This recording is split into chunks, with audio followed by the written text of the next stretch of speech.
Would You Kindly? A BioShock Retrospective. Read and written by Gardiner Bryant. For more content just like this, you can head over to the Bryant Review, GardinerBryant.com. We do gaming retrospectives, we do developer interviews, we deep dive into ethical tech, and a whole lot more. So check it out, GardinerBryant.com.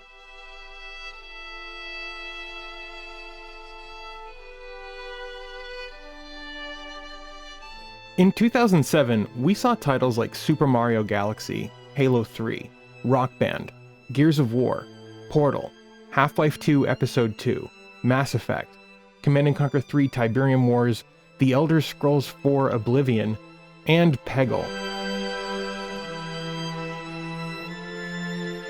Yet in late August, amongst a frenetic year filled with some of the most legendary titles of any console generation, we were also graced with BioShock.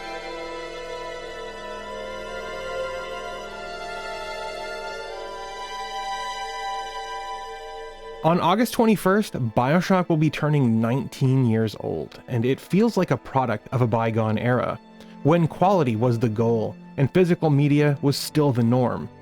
A spiritual successor to System Shock 2, and helmed by Ken Levine of Irrational Games, BioShock told a compelling narrative, one that warned of a world dominated by men who exploited technology to justify their fitness to be king. It was the kind of story that only a video game could tell, and an irony only a Ludo narrative could illustrate, on the level of a prophet's admonition one might find in scriptural proverb. But I'm getting ahead of myself. This episode is all about the story of BioShock. The story behind BioShock, I should say. So let's get into it. I chose Rapture.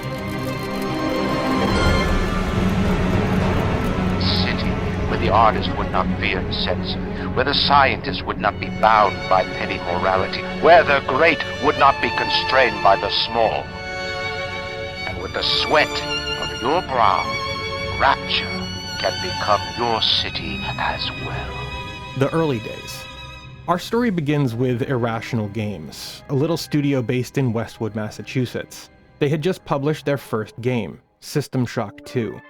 Early on, the title was intended to be an original story, but after Electronic Arts signed on as publisher, the decision was made to set the game in the System Shock universe. System Shock 2 told the story of a cyberpunk future for humanity. Set aboard the starship Von Braun, you play as the sole member of your military unit. You wake in a cryotube well after your unit has perished, your body modified while in stasis with an illegal cyberneural interface. A friendly voice, that of Dr. Janice Polito, instructs you to meet her on Deck 4 of the ship, but that proves to be an arduous task. Most of the Von Braun's crew is either dead or hideously mutated into malicious, zombie-like creatures. As you finally reach Deck 4, you find Dr. Polito dead, and you're confronted by Shodan, the rogue and malevolent artificial intelligence from the previous title, System Shock. System Shock 2 was met with near universal critical acclaim, which was, quite puzzlingly, followed by weak sales. The game was written and directed by Ken Levine, and it has a distinct Levinian style. 1. Compelling characters with clear motivation. 2. A fleshed-out world brimming with atmosphere. And 3. A clever, challenging story that uniquely leverages gaming as a medium. In retrospect, many critics have recognized not only how amazing the story was, but how influential the gameplay had become. Subsequent titles, both from Irrational Games and other studios, drew heavy inspiration from System Shock 2's mechanics, its storytelling devices, and its setting. Without a doubt, System Shock 2 laid the groundwork for its younger brother, BioShock, and prepared Levine and company for the work ahead. That's not to say that there's a straight, contiguous line from the release of System Shock 2 to the launch of BioShock nearly a decade later. In the intervening years, Irrational shipped numerous titles, from real-time tactical games like those found in Freedom Force, or their unique entries in the Tribes and SWAT franchises in the mid-aughts. Along the way, Levine and the rest of the Irrational team were honing their craft, developing their most ambitious title yet, all behind the scenes. Initially, the core gameplay had 3 functions: drones, whose job it was to collect a valuable resource, protectors, who would defend those drones, and harvesters, who would try to steal the resource from the drones. If that sounds familiar, it should. The resource, Eve, is what everyone wants in BioShock. The drones became the little sisters, the protectors became the big daddies, and the harvesters were everyone else. A prototype existed for the original Xbox as early as 2003, but the initial setting for the proof of concept didn't resemble the retail release. In fact, this demo took the spiritual successor to System Shock 2 angle quite literally, going so far as a space station setting that at one point was also underwater, and you faced off against cartoonish monsters. But it looked a lot like a space station, and everything was really clean and Star Trek-y, and the monsters were of like the Scooby-Doo variety. It was all over the place as far as aesthetics, said Sean Robertson, lead animator. The demo's protagonist was quite different than what we got in the final release as well. He even had a full name, Carlos Coelho. Levine described Carlos as, quote, a cult deprogrammer, a character who had been hired by a senator to deprogram his daughter who had been caught up in a lesbian cult. When I first learned that, I was quite shocked. Pun intended. The studio, however, was finding it challenging to sell the game to any publishers. The weak sales of System Shock 2 had cemented this type of game as a non-starter. The Irrational team, frustrated by the lack of publisher interest, were about to call it quits on the project until the gaming media got wind of it. Various outlets were reporting on a follow-up to System Shock 2. The buzz was so enormously positive that the team decided to regroup and rebuild the title from the ground up. By 2004, they had secured a publisher, 2K Games. In fact, the co-founders of Irrational had decided to sell the company to Take-Two. 2K had agreed to publish based solely on the Drone Protector Harvester demo, and they left everything else up to Irrational. However, the issue was now the everything else part. Designing over and over again. The original concept of the game came from a highly detailed 212-page design document. It covered every aspect of BioShock, from the controls to the scripting components for designers to use. But once the team had implemented the design doc to spec, they found that the result was not what anyone wanted. So we all had to come step back from that and say, well, what went wrong? So that was a low point, said Chris Klein, lead programmer. He continued, and we changed our process to be more of an iterative one where programmers were working very closely with designers and saying, well, what are we trying to do right now? What's this experience we're trying to make? How do we do that? What is the minimal set of tech we need to make that happen? They had even built up a number of RPG mechanics, complete with complex trees of prerequisites, which severely hampered what the player could do in the early stages of the game. As we started getting these systems working, we were just like, gamers have to do way too much to get to the cool, fun stuff in this game. So we just started stripping all of that away, and it got more and more at its heart. The heart of the shooter kept bubbling more and more to the top.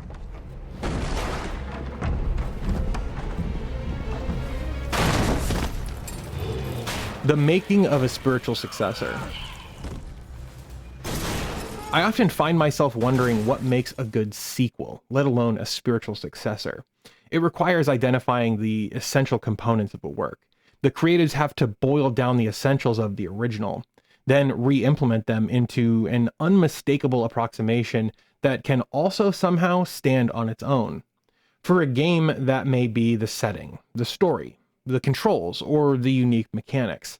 In the case of System Shock 2, the team at Irrational coalesced around the psionic powers, which became plasmids, stealth and slower pace of gameplay, storytelling through audio logs distributed throughout the world, one-way communication from NPCs over a radio system, and the general commitment to a deep, immersive, and otherworldly atmosphere.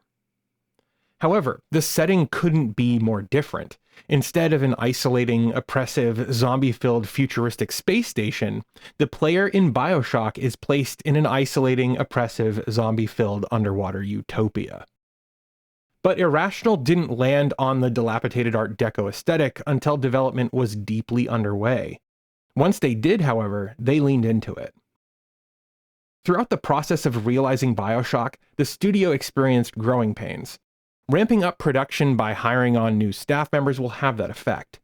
A team of 6 had grown to 60 in just a few short years to take on the extra workload, reflecting the ambition of the title. But this naturally led to strife. Various departments, from level design to art direction, were finding it difficult to work together. Levine himself was wary of some of the new hires' egos, often finding himself having to passionately advocate for his vision of BioShock, what the world was, and who the characters were. To compound this internal conflict, tension was brewing with 2K. The publisher was worried about marketing the game as a first-person shooter role-playing hybrid.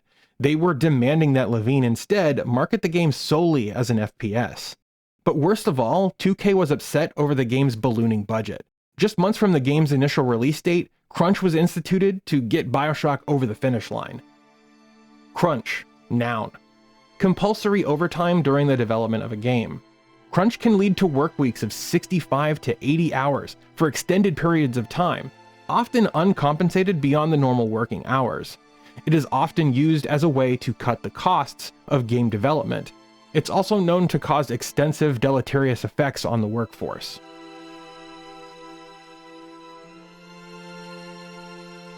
Tech and gameplay. BioShock was built using Unreal Engine 2.5, with a few of UE3's features backported for use in the game. This included some lighting and water effects, but Irrational put extra work into their own water shaders. And rightly so. The water effects in the game, critical for the setting of BioShock, were universally praised. But many aspects of the game's tech were unique.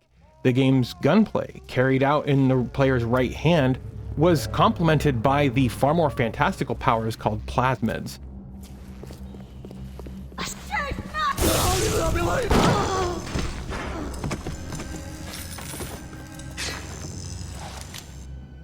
This pairing of two-handed gameplay meant the title needed to tread outside of the traditional controller setup. Granted, Halo had popularized the left trigger to throw grenades with your left hand, but BioShock took this a step further. With a press of the left trigger, the player character would seamlessly switch from wielding his gun to summoning lightning from his hand. Holding left bumper would call up a radial wheel of your plasmids. Same with right bumper, but for your weapons. While this menu was visible, the action would slow to a crawl, giving you a moment to breathe and the focus to select the most strategic weapon. And of course, right trigger would just as quickly re-equip your weapon in the right hand. In many ways, BioShock's control scheme was a pioneering effort that was mimicked by countless others. Doom 2016 and later titles in the franchise worked quite similarly, in fact. Design. Their initial design language was rooted in realism and practicality. Everything in Rapture, the underwater city where the game takes place, was built with concrete and tiles. It ended up being brown, dull, and looking like the New York City underground. How could they believably sell Rapture, a city built some 30,000 leagues under the sea, if players couldn't believe in the engineering that made it possible? Seafloor stabilization, airlocks, and the like.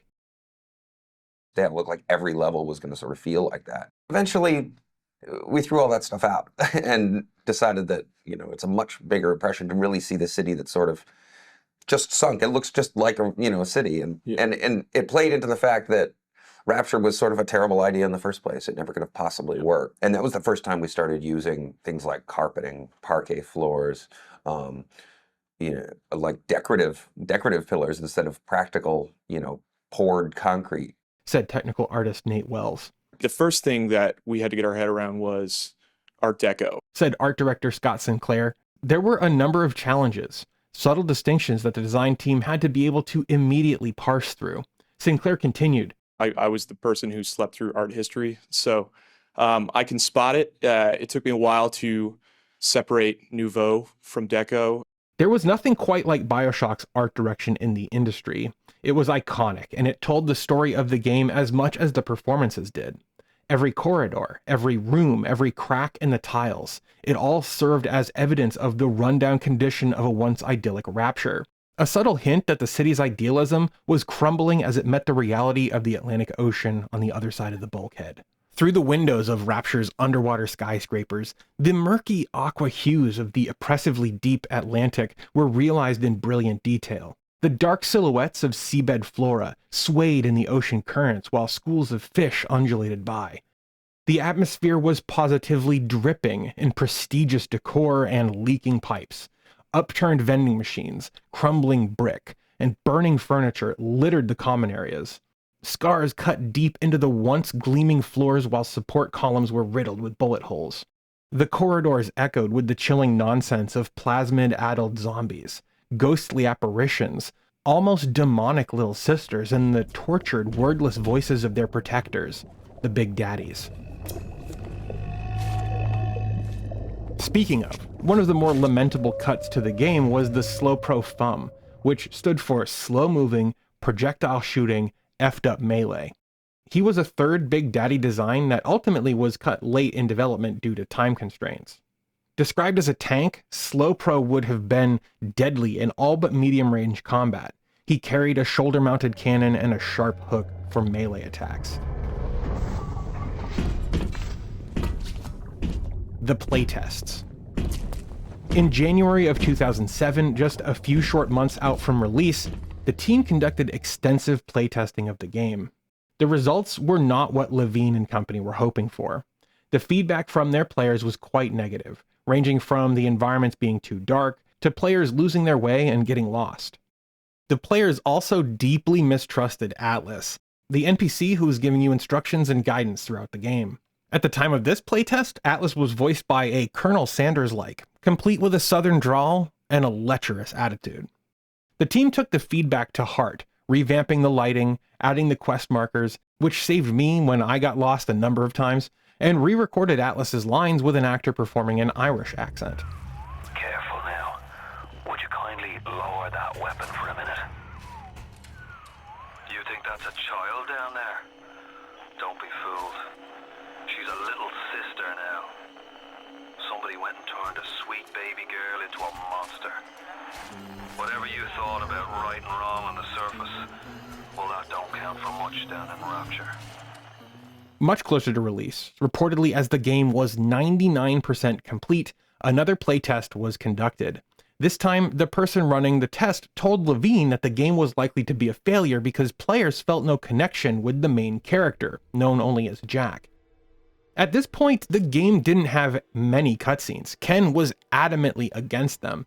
However, this was the moment when the game's iconic opening was added. Billed as a cheap fix to the problem, this intro cinematic was not simply a way to connect the player to the main character. It was a set piece that made a statement. This was nothing like any game you've ever played before. It's hard to believe that the brilliant, chilling sound design of the plane crash, fighting your way to the ocean's surface, swimming up to the towering lighthouse, the absolutely iconic bathysphere diatribe from Andrew Ryan, voiced by the incomparable Armin Shimmerman. To the sweat of his brow. No, says the man in Washington, it belongs to the poor. And the gorgeous, ominous, and atmospheric introduction of Rapture. All of that was added when the game was 99% complete, mere weeks from release. What an introduction. It wasn't my first impression of BioShock. I had seen a few of the trailers that they had released previously, and man, I was hyped for it. So when the demo dropped, I left my Xbox 360 on overnight in order to download this interactive preview of the game. My friend Mike and I were both seriously impressed. It was gorgeous, it was terrifying, and it was nothing like we'd ever seen before. The demo consisted of that introductory cutscene and the following tutorial areas with some light plasmid and gunplay combat. And of course, the first encounter with Andrew Ryan. It had me sold instantly. We were so impressed, in fact, that when Mike's mom came over to visit, we couldn't stop talking about the game, and it piqued her interest. So I booted up my 360 and played the demo for her, as she watched on in absolute horror. Later that week, I heard that she had woken in the night several times, having a nightmare about being trapped in Rapture. It left an impression and it sparked unprecedented interest. The demo was so in demand, in fact, that it crashed Xbox Live. Plunder. And Andrew Ryan isn't a giddy socialite who could be slapped around by government muscle. And with that, farewell, or does Lavanya, Jerry? The release. When the game released, August 21st, 2007, I left my closing crew job at the local McDonald's to drive over an hour to the closest GameStop. If I remember correctly, it was still an EB Games location at the time. I had intended to pick up the game at the midnight launch, but the store wasn't actually doing a midnight launch because I live in rural Maine. So I just slept in my car so I could pick up a copy when the store opened at 10 a.m. the next day. I was 18 at the time, so I'm surprised that I had my priorities in such perfect order. When I got the game home, it didn't disappoint. I played it on my Xbox 360 on a 3x2 32-inch Sony CRT PVM, which I had acquired through my dad's work. He was a security guard at the time, and they had used it in their CCTV monitoring booth. It had light burn-in, so I got it for next to nothing. And admittedly, the closest thing to a consumer video input the monitor had was VGA. At least that was all I recognized at the time. So I had bought a first-party VGA cable for my 360, which, yes, they did make. I was playing BioShock at 1024 by 768. It might have actually been higher than that on my 360. The PVM was brilliant. Unlike the plasma screens and the LCDs of the time, there was depth to the color. The dynamic range was as good as it got for the time, and it also added to the game's atmosphere. My little brothers would watch me play, and they were just as scared of the game as Mike's mom was. The splicers were terrifying to them, and they scared me too. My middle brother couldn't help but keep watching, the whole time asking, "Why do you keep moving forward? Just stay where you are, where there aren't any monsters." Personal reflection. I thought about his question. Despite my fears, the story compelled me to keep going. And importantly, after I beat the game, I really wrestled with the narrative. It induced the same kind of deep, uncomfortable dissonance I had felt just a few short years prior as I divorced myself from my parents' religion. See, as a young man, boiling over with the errant political ideology of my father's weird, cultish, proto-QAnon dogmatism, BioShock was an indictment of everything I had been told to believe. Despite having left his church, I hadn't separated myself from his off-brand of perverted conservatism that worshipped violence and authoritarians, nor the ideology that mistook blind pseudo-intellectual confidence for merit. I credit BioShock's narrative as instrumental to exorcising that partisan demon from my mind. The story, the themes, the allegory, the setting, perfectly balanced and profoundly astute, a sprawling, masterful, and effective critique of an ideology that was polluting my post-exit worldview. Reception. Besides the impact it had on me personally, the game was met with universal praise. At a time where the gaming press had measurably more integrity, outlets including Destructoid, Eurogamer, Game Informer, GameSpy, OneUp.com, and the official Xbox magazine all gave the game top marks, while other outlets including GameSpot, IGN, and PC Gamer giving the game near perfect 9 out of 10 scores. But BioShock also crossed over into the broader cultural discussion. Pete Metzinger of the Los Angeles Times raved. Sure, it's fun to play, looks spectacular, and is easy to control, but it also does something that no other game has done to date. It really makes you feel. After all, aren't video games supposed to make us lose ourselves in vast imaginary worlds? BioShock does, and more. The fact is, most critics heaped comparable praise on the title, and rightly so.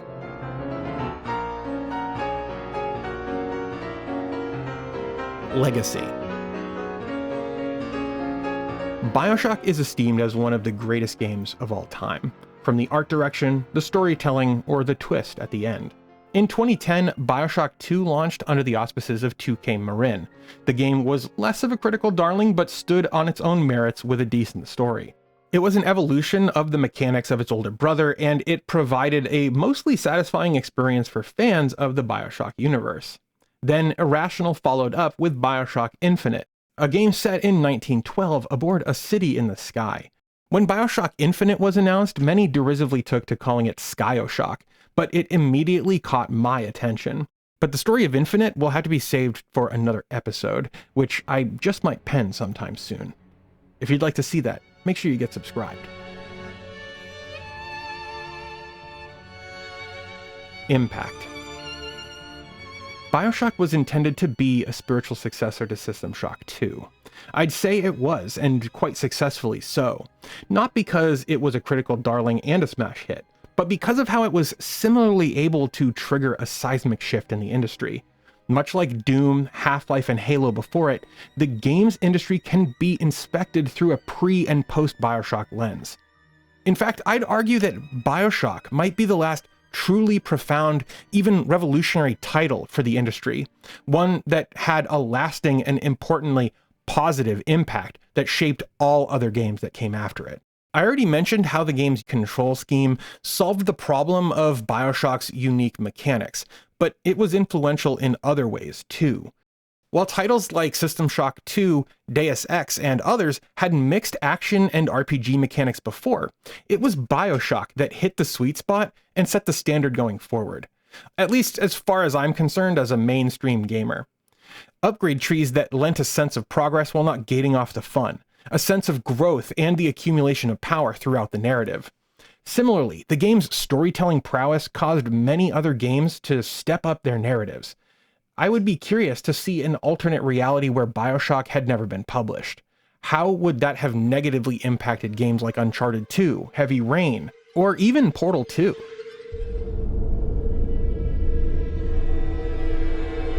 Would you kindly? While games like Halo 3, Super Mario Galaxy, Gears of War, and yes, even Peggle all have their own merits, BioShock stands apart from the other absolute giants released that same year. Even today, some 18 years since its release, the game feels fresh, innovative, and important. No microtransactions, no cosmetic DLC, no online multiplayer, just a man, a lighthouse, and a city. The game is relevant today for its combat and stealth mechanics, its strategy, and all that jazz, but most especially, BioShock is relevant today for its prophetic admonitions against mistaking loud, provocative idealism for merit. Ultimately, BioShock is a cautionary tale that demonstrates precisely what happens when we let technology undermine trust and social understanding. What happens when we let those at the very top spend money, enact violence, and weaponize technology to ensure their superiority? It's all so sadly deeply relevant. Technology is a tool, one we could harness to improve and make better lives for ourselves and our neighbors. BioShock teaches us that, if left to their own devices, the people at the top will use those tools of liberation to oppress and divide us. So, would you kindly help me depose the Andrew Ryans and the Frank Fontaines of our world?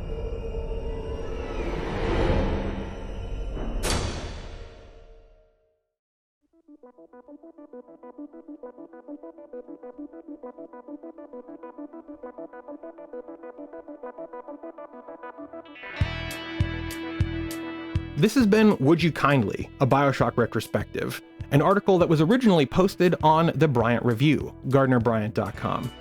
This is an article I had an absolute pleasure writing. If you liked this article, you can check out tons more stuff just like it over on GardnerBryant.com. I'm not the only writer there. We have other writers, including Dash, Carl Chesensky. We have my girlfriend Emily. All of us are writing over there, and we have usually about one article a day, and they're all just as cool as this one was. Thank you so much for enjoying this episode, and I will see you guys in the next one.